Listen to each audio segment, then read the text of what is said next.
Big boss Malayalam season 6 ഇപ്പോഴിത് ആവേശകരമായി അന്ത്യ ദിവസത്തിലേക്ക് അടുത്തുകൊണ്ടിരിക്കുകയാണ്. അടുത്ത ആഴ്ചയിലാണ് ബിഗ് ബോസിന്റെ ഗ്രാൻഡ് ഫിനാലെ നടക്കാൻ പോകുന്നത്. ആരായിരിക്കും ബിഗ് ബോസിന്റെ വിന്നർ എന്ന് പ്രെഡിക്റ്റ് ചെയ്യാൻ പറ്റാത്ത അവസ്ഥയാണ് നിലവിലുള്ളത്.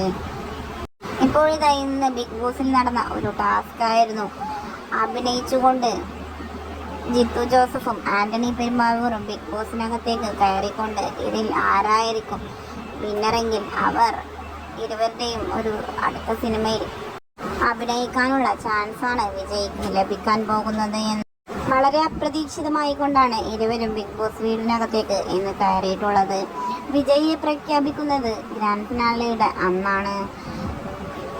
എല്ലാവരും മികച്ച അഭിനേതാക്കൾ തന്നെയാണ് എന്നും നന്നായി തന്നെ അഭിനയിക്കുന്ന രണ്ടുപേർ തങ്ങളുടെ അടുത്ത സിനിമയിൽ നായികയും നായകനും ആവുമെന്നും എല്ലാവർക്കും പറ്റുകയാണെങ്കിൽ അവസരം തരുമെന്നും പറഞ്ഞുകൊണ്ടായിരുന്നു ജിത്തു ജോസഫും ആന്റണി പെരുമ്പാവൂരും എത്തിയിട്ടുള്ളത്. എന്തു തന്നെയായാലും ഈ ടാസ്കിൽ ആരാണ് ജയിക്കുക എന്നറിയാൻ ഗ്രാൻഡ് ഫിനാലെ വരെ കാത്തിരിക്കണമെന്നാണ് വാസ്തവം.